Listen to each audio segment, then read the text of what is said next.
Nutrition 101 spot. What foods do we eat for good carbohydrates? A starchy vegetable. What's a starchy vegetable? This is a starchy vegetable. What is it? That was a yam. This is a squash. This is another squash. So there's a lot of starchy vegetables. Legumes, which are your beans, things like that. Whole grain cereals. And your whole milk. You can have milk in small amounts, just little small amounts, and you want it to be whole milk. Preferably you want it to be raw milk, or if you can't do that, then one that's very lightly pasteurized so that you still have the enzymes to digest it. Fruits and vegetable juices in very small amounts. Use your cherry, your grape, your pomegranate, which are high in antioxidants. Use like a little shot glass as a medicine type thing to be able to take it.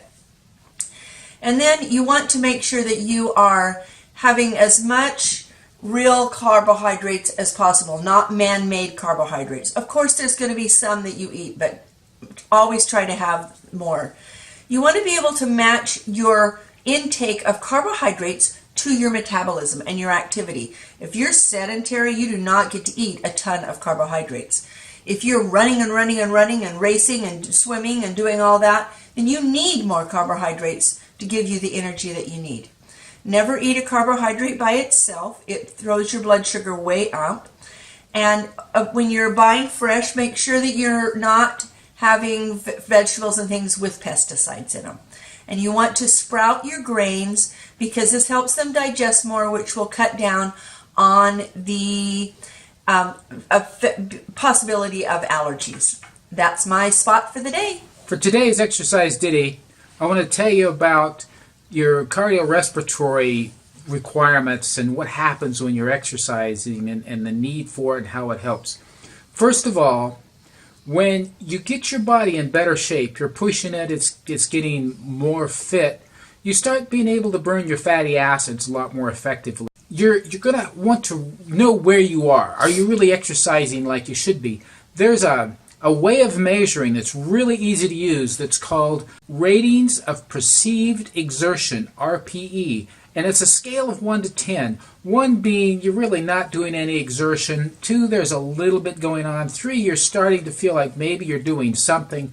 4, yeah, you are working. 5, moderate. You're definitely working, there's no doubt. You get up into 6, you're going to start wearing on yourself a little bit. 7, yeah, there is a lot happening.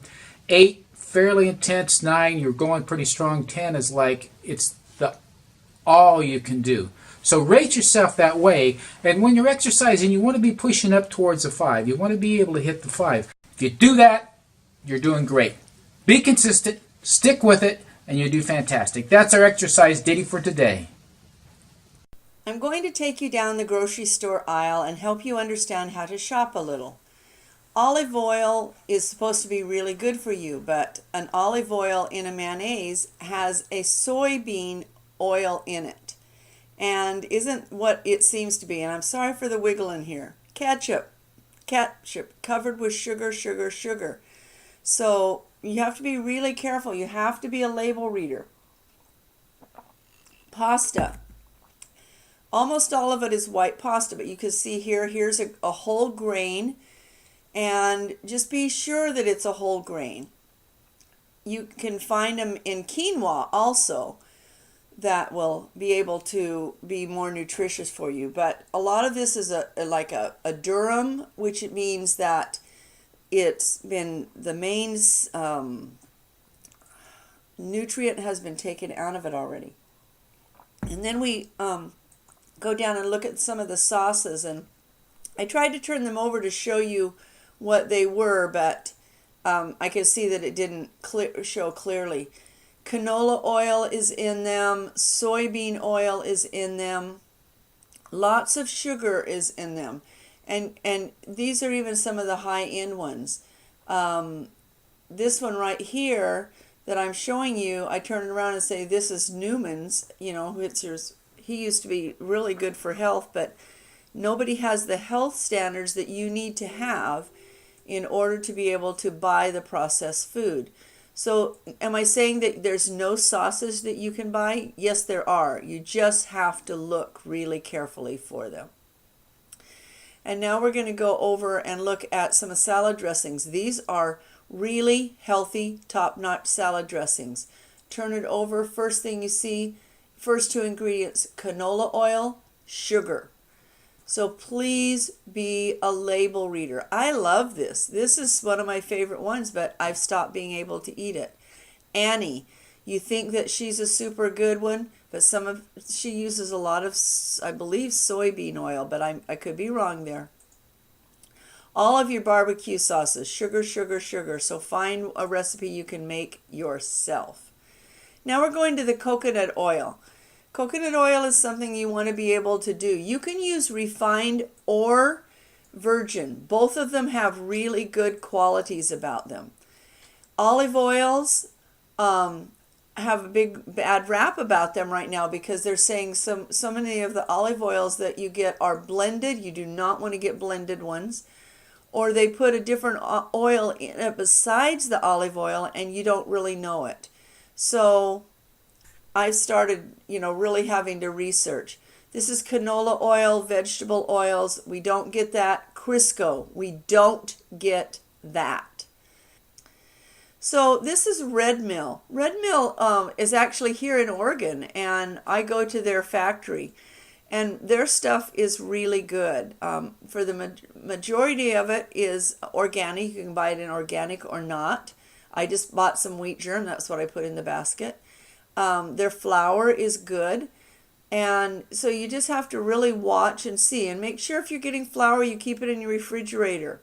If you're not milling it yourself, because it turns rancid really quick.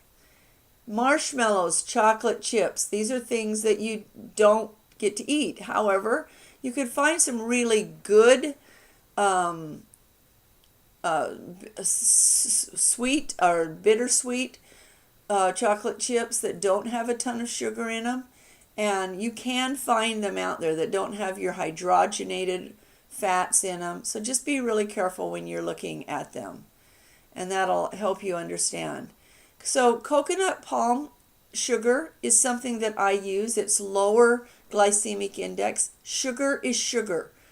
So all of it is going to be hard for, to process in your body as far as your blood sugar. And I'm getting dizzy looking at this, so I apologize. Woo! Cake mixes, frostings, brownies. This is not on your list anymore. This is what you walk right by. It does not have anything in it of value. Does not mean you could never make a cake. Nope. But you figure out how to make it from scratch with less ingredient sugar than it calls for and with the right kind of fats. Here's your granola bars, things like that. Almost all of these you've got to pass by. They're not going to be healthy. Your cereals, of course, these are loaded with sugar. And you just have to be really careful of what you get. You never used to be able to buy hot chocolate without hydrogenated oil in it.